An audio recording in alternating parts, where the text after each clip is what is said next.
Armsad sõbrad, alustan ühe meeldiva kirjaga, mis ma sellel nädalal sain oma meilile.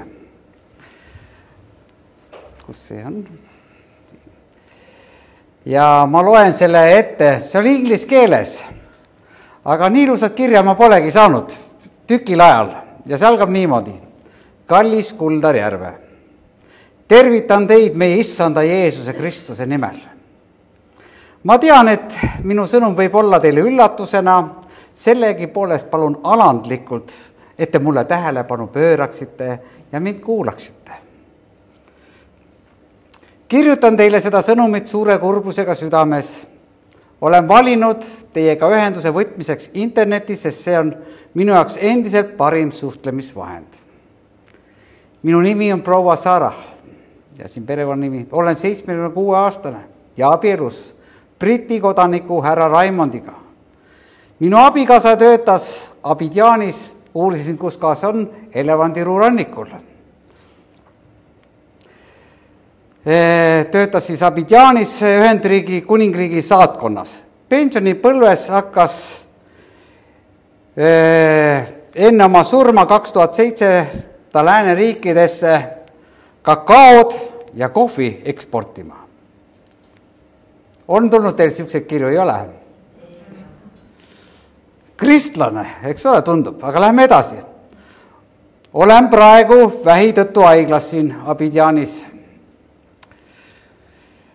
Mul diagnoositi vähk umbes 4 aastat tagasi. Nüüd on selge, et mu elupäevad lähenevad, sest mu arstid ütlesid mulle, et ma ei ela järgmist 3 kuud üle. Peamine põhjus, miks ma teiega ühendust võtsin, on see, et olen oma lahkunud abikaasad päritud raha. 3 800 000 USA dollarit. Vau! Ma ei hakka seda rahapilti väga palju panema sinna, aga mul tegi ka kiired arvutused varsti, kui kuuleb sellest ja siis ta ütleb, et see on seal deponeeris ta sinna Abidjani Elevandiruu ranniku panka. No mis seal ikka siis? No on see pangas. Enne abikaasa surma käskis ta mul annetada raha vähekindlustatud ja vaest abistamiseks. Koolidele ja lastekodudele, kuna meil polnud lapsi, kes selle raha päriksid. Ma ei ole ise heas terviseseisundis, et seda ülesannet täita. Siis ta räägib need hädad ära ja mis tema kehal on. Aga nüüd otsin ausat ja jumala kartlikku inimest, kes saaks seda raha heategevuseks kasutada. Ja loodan, et olete selle ülesandega võimeline toime tulema. Olen nõus selle töö eest tasuma 15% kogu summast. Kas te teate, kui palju see on? Ei tea. Mina tegin arvutused, kui palju ma siis tööraha peaksin saama.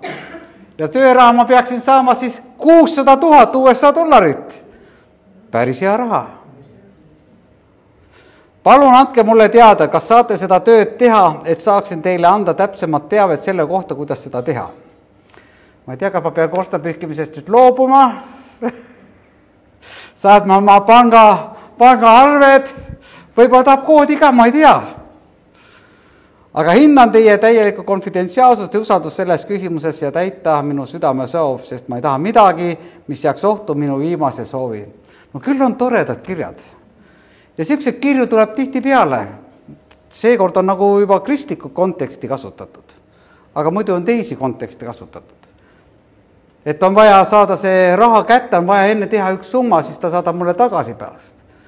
Ma olen kuulnud, kuidas üks noormees tahtis omale naist Venemaalt, Moskvast. Ja siis oligi kokku lepitud juba lennuki lend, et ta tuleb siis siia Tallinnasse. Aga enne lennuki lendu jälle naisel ununes raha kott maha ja ütles, et kui poisile äkki saadad ruttu mulle raha, ma saaksin Tallinnasse lennata. Ja mõelge, noormees läheb lillede ja tordiga siis lennujaama, aga midagi eda ei tule, on naist. Ja kui palju täna petetakse inimesi? Kui palju me lähme valede võrku? No siin on ju kristlik, inimese ju kiri. Äkki tasuks proovida? 600 000 on ikka raha. Ja kuidas hakkavad mõtted peast tööle? Kui kergelt võiks täna rikkaks saada? ja telefonikõnesi tuleb tihti ja pidevalt, kui kergelt saame rikkaks. Aga Jumal andis märku, kui ta teab minu nime, siis ta teab ka minu panganumbrit, kuhu raha saata. Et ma ei pea selleks rohkem mitte midagi tegema. Aga lihtsalt tahan hoiatada, olge ettevaatlikud nende petukõnedega, petukirjadega, sest kurat püüab iga hinnaga eksitada meid. Nii, aga minu tänane kõne ei ole rääkida sellest $600,000, mis mul saamata jääb. Jah.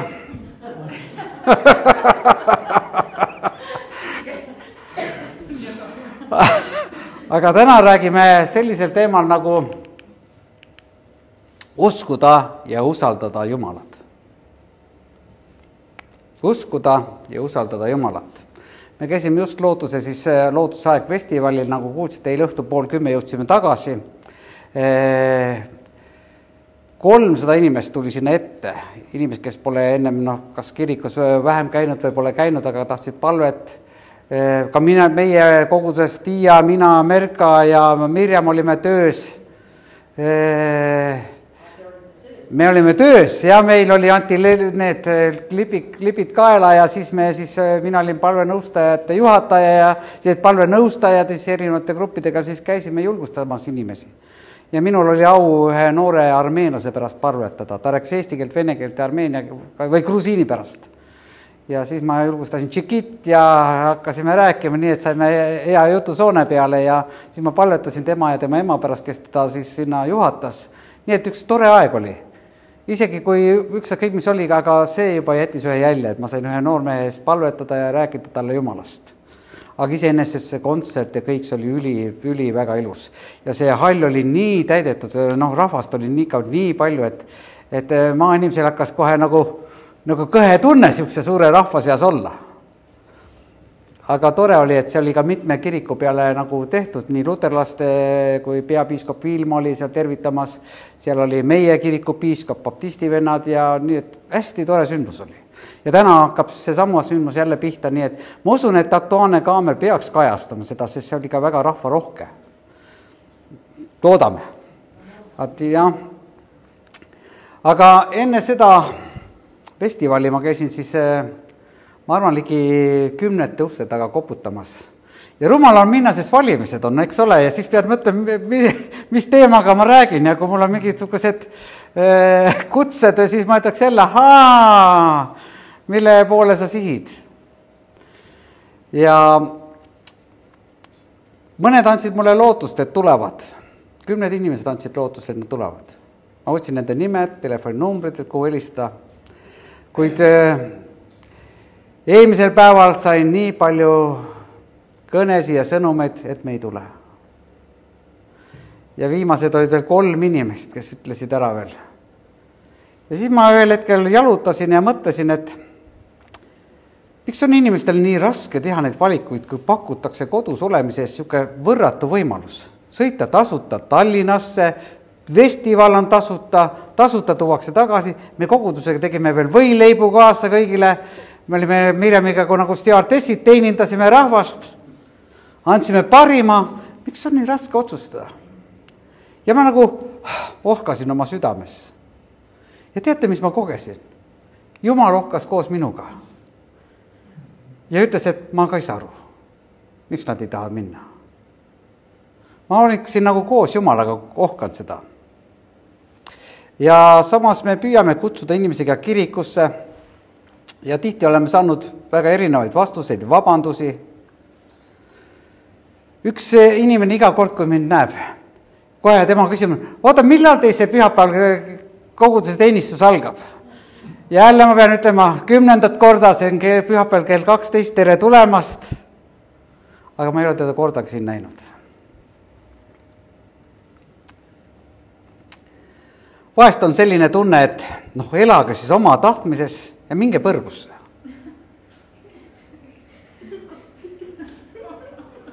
Kui see Jumal asi teid ei huvita, tehke siis, mida te tahate.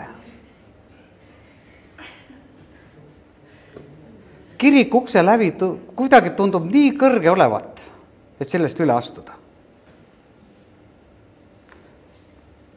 Ma ei taha midagi pahast öelda, aga mõte on ju see, kui inimene ei tule Jeesuse ligi, ei ole osadust Jumalaga, siis ta läheb põrgusse, kui ta sureb. Ja ma selle juurde veel täna veel tulen, selle mõtte juurde veel.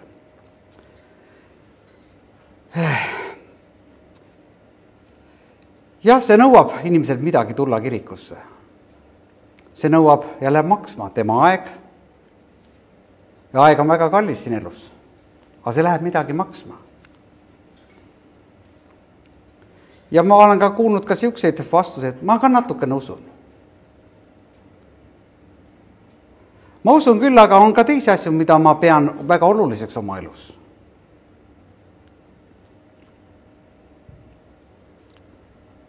Kas see vastus peaks Jumalat rahuldama? Kui me ühel hetkel läheme taevasse, meie vaim tõstetakse ülesse ja me oleme Jumala palges ja Jumal küsib, kas sa uskusid minu pojasse? Ei, ma natukene uskusin. Mul meenub ikka minu sõbra Nikolai venna ütlus kunagi, et ei saa olla vähe rase. Kas oled rase või ei ole rase? Aga ma natukene olen. Ei ole ju sükest asja olemas. Kas oled või ei ole? Nagu Hamlet, kas olla või mitte olla? Kas oled või ei ole? Kas usud või ei usu?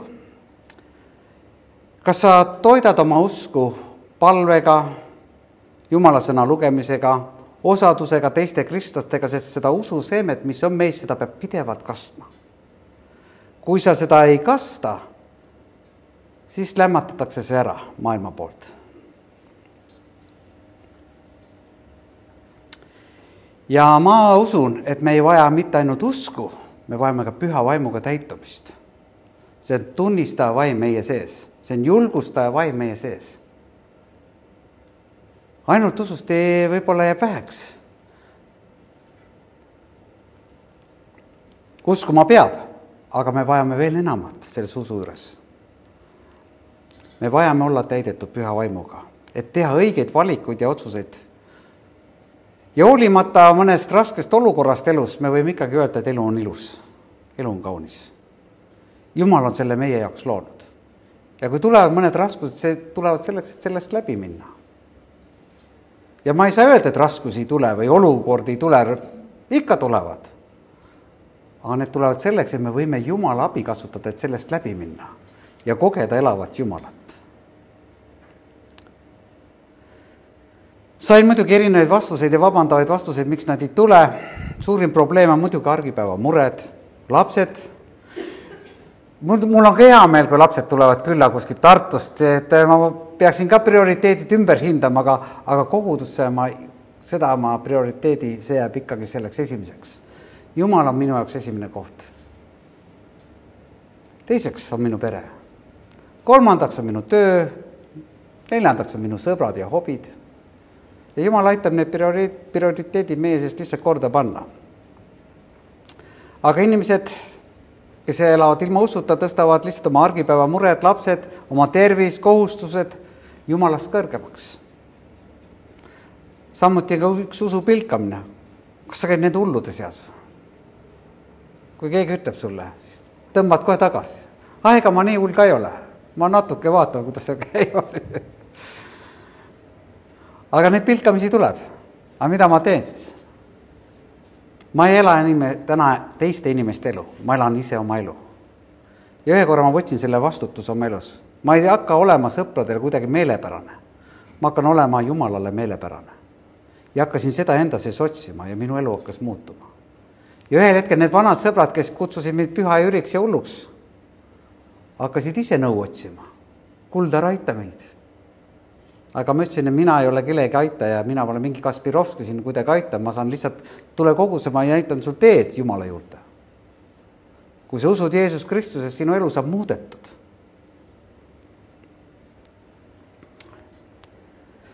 Huvitav on see, et inimesed nagu kergemini usuvad teisi tõdesi siin maailmas. Kuidagi lihtsam võtta teistest asjadest kinni. aga see Jeesus Kristus tundub liiga lihtne, liiga väiklane. Ainult usud ja saad, kõik on korras. Ja see on maailmas kõige suurem tagakiusatavam religioon üldse. Kui me räägime siin võib-olla Tiibeti munkasin seal 1000 tapetud, siis ma ütlen, kristlasi on maailmas tapetud sadu ja sadu tuhandeid läbi aegade. Küll Rooma ajal, küll peale seda, küll teise maailmasõja ajal, neid lihtsalt hävitati. Nii et see on suurim tagakiusatavam religioon. Ja kui keegi seda pilkab, seda, mis seal ikka? Proovi sa midagi ütelda Muhamedi kohta või islami usu kohta. Tee üks avalik kuulutus ajalehte ja nimeta sealt Allahid midagi vale nimega või proovi seda teha. Seda ei ole keegi teha. Aga Kristus, püütakse provotseerida ja tegelikult tänapäeval, kui me selles ühiskonnas elame, meid ei tapeta otseselt, aga püütakse provotseerida. Kui ma ütlen, et inimene, kes ei usu Jeesus Kristust, läheb põrgusse, sa oled vihakõne pidaja. Ühel hetkel hakatakse vanglasse panema selle eest, et sa vihakõnet pead siin. Või kui sa homoseksuaali ei laulata homoseksuaaliga, siis sa oled, diskrimineerid inimesi. Aga ma ei saa seda teha. Pigem lähen siis vanglasse, kui ühel päeval need seadused tulevad. Jeesus ütles ühed kaunid sõnad. Mina olen tee, tõde ja elu. Ja sellega ta ütles tegelikult, ta on absoluutne tõde. Paljud inimesed otsisid ka tõde. Isegi Pontius Pilatus, kes mõistis Jeesus Kristuse, kuigi ta ütles, tema surma ei mõistnud, pesigi oma käed puhtaks, ütles, et juudid mõistsid ta surma. Ega tema jaoks oli tõde lahkunud. Roomlastel olid tohutud jumalad, erinevaid jumalaid. Ei olnud ühte tõde. Ja tänapäeval ka inimesed püüavad erinevaid tõdesi mõelda ja uskuda sellest, et see on tõde ja see on tõde, siis jooksevad ringi ratast. Aga ainus rahu tuleb Jeesus Kristusest. Ainus tõde on Jeesus Kristus, kes andis oma elu meie pattude eest. Ja kui meie usume temasse, tema surmasse ja üles tõusmisesse, ta annab meile taevaliku kingituse igavese elu. Kui me lihalikult sureme, siis meie vaim jääb eksisteerima igavesti Jumala juurde. Kui sa pole uskunud, siis sul ei ole lepitust Jumalaga. Jumal andis kõige kallim asja inimkonnale, oma poja. Huvitav on see, kui näiteks oled uppuval laeval ja laev hakkab põhja minema ja sa näed seal eemal üks päästeparv on ja keegi hüüab, tule ruttu siia. Siis hakkad kahtlema, et ei tea, kas ta ikka on see minu ainus plaan, võib-olla on ka teisi plaane. Ma arvan, sellel hetkel sa ei hakka midagi otsima teisi plaane, sa lihtsalt jooksed või teed hüsteeriliselt midagi, et pääseda. Või mul aega küll, ma pärast poole natuke, hiljem tulen. Ei ole seal mingit, seal öeldakse uppuja hoiab isegi õlekõrrest kinni, et see päästaks teda. Igat õlekõrd kasutatakse sellel hetkel, kui laev uppub. Me ei tea, mis seal Estonia laeval võis olla, aga meie üks piiblikool, kes oli meil külas Rootsist, läks ka põhja koos õpilaste ja õpetajatega. Me ei tea, missugune olukord seal oli, kuigi üks noormees ütles enne seda, et laev läheb põhja ja tema kuulutab seal all põhjas Kristust. Ja üks naerti välja see asi. Aga üks, kes pääses nendest piiblikooli õpilastest, tema rääkis seda. Ja see õpilane, kes siis rääkis sellest unenäost või mis ta nägi seda, läks põhja. Mis see täpselt toimus, me ei tea. Aga tollel hetkel ma tean, et inimesed hüsteeriliselt püüdsid leida väljapääsu. Nad ei vaatanud kella, oota, mul on aega veel natukene. Nad jooksid. Ja tänapäeval tegelikult pääseda sellest põrgust on sama, me peame tormama Kristuse ligi, et pääseda sellest, mis on maailma tulemas.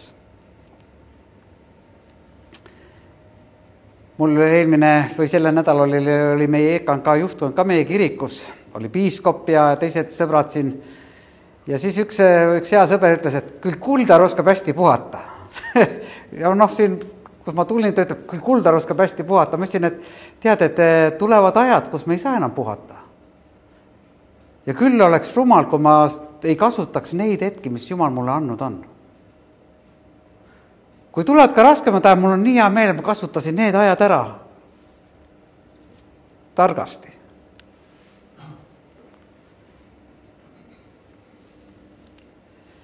Vahel on tunne tõesti, et las maailm mõtle, mis tahab.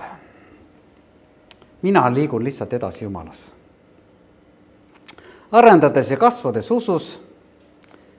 Ja kui see edasi liikuv jõud, mis on minu sees, kuidagi nakatab kedagi või kuidagi toetab kedagi, siis on see tore asi. Vahest võib-olla ma mõtlen oma mõtetesse, kuidas lihtsalt inimesi päästa, võib-olla mõtlen üle. Ja ma mõtlen Jeesuse peale, huvitav, kui sa vaatad Uut Testamenti ja loed, siis sa leiad, et Jeesus ei koostanud erinevaid töökavasi ja strateegiaid ja plaane, kuidas päästa inimesi. Jeesus täitis Jumala tahet. Ta palvetas inimeste pärast, kuulutas Jumala riiki täie julgusega ja inimesed lihtsalt järgisid teda. Ja võib-olla peaks ka lihtsalt selle mõtte, et lihtsalt päästa ainult inimesi, võib-olla peaks mõtlema seda, kuidas täita Jumala tahet. Loomulikult Jumala tahe on, et päästa inimesi, aga võib-olla oma viisil, mitte sinu viisil. Uskuda ja usaldada Issandat. Kui tähtis on see lause tegelikult?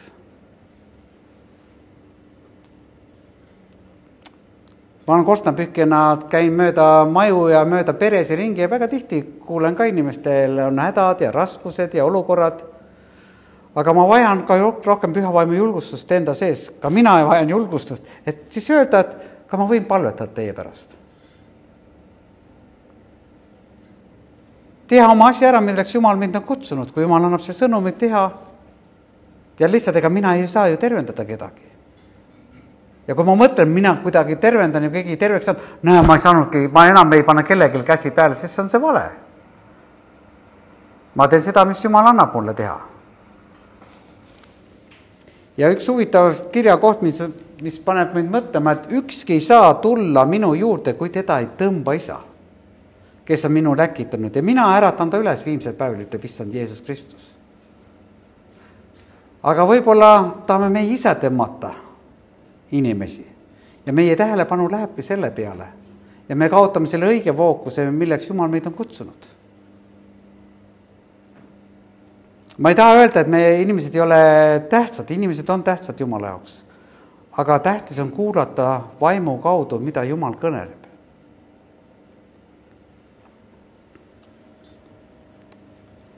Mõnikord võib asjad meie fookuses minna mööda. Ja siis tuleb ka niisugune ägamise tunne, et tead, elagu ise oma elu. Aga võib-olla peale otsima, kuidas Jumal sinu tahet täita.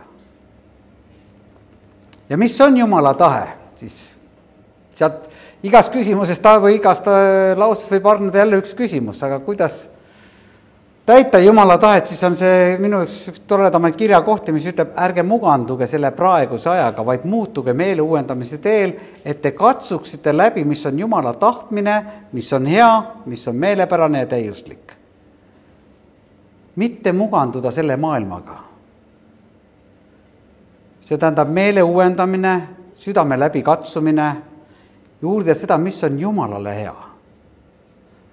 Aga mida Jumal sina tahad, et ma teeksin? Mida Jumal sina tahad, kus ma peaksin minema? Kus ma peaksin olema?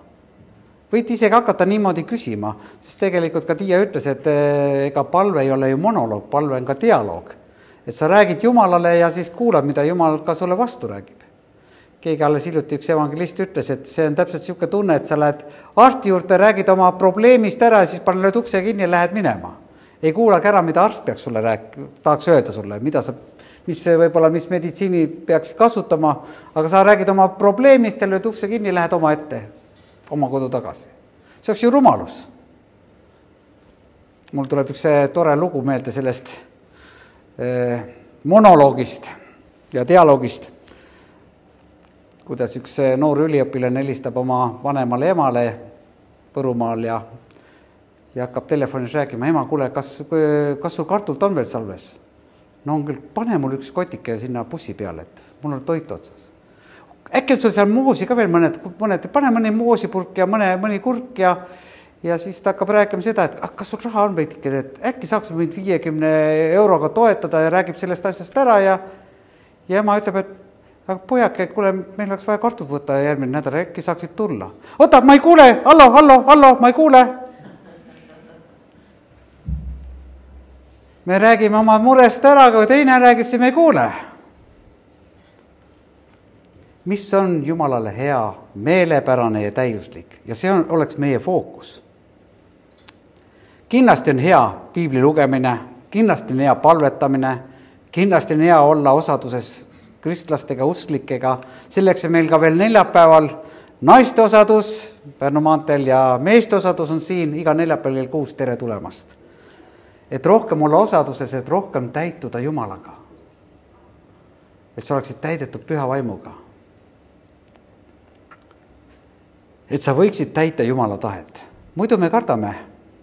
Ilma püha vaimuta me kardame teha Jumala tahet. Me pisut, aga kui me oleme täidetud Jumala vaimuga, siis me julgelt haarame sarvist kinni. Et me peame oma usu nähtavaks tegema. Kui sõnad ei aita, siis on vaja usutegusid. Ja selleks on palu inimestel tervist, nii nagu Kristus tegi. Võib-olla mõnikord hakkangi korstnapühke riides käima, aga korstnad ei püügi.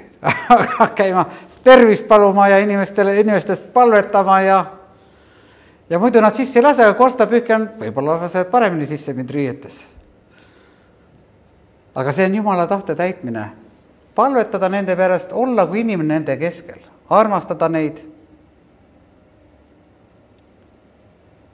Nii et mõtle, mis on tähtis Jumalale.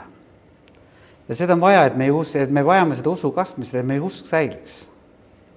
Ära anna alla, kui tulevad ka pilkamised, tulevad ka ahvatlused, tulevad erinevad lõbud ja armastused võib-olla maailma vastu, aga ära anna alla. Hoidu neist, usu Jumalasse ja usalda teda. Ja ma ütlen, Jumal tahab anda sulle parimat. Jumal tahab anda parimat sul selles elus. Et sa võid nautida seda elu ja öelda, elu on ilus ja kaunis. Jah, on raskusi, on teatud haigus, mis siin liigub, aga kokkuvõttena on Jumal hea. Ja see on niisugune hea kohe, sa võid välja uhata, tore, Jumal on hea. Ja selles hingamisest liigume me siis edasi, Jumal on hea ja nüüd ma annan siis koosoleku juhatajale edasi selle asja, mis me siin olema hakkab. Nii et igal juhul ütlen, et Jumal on hea, usalda ja usu Issandasse. Aamen.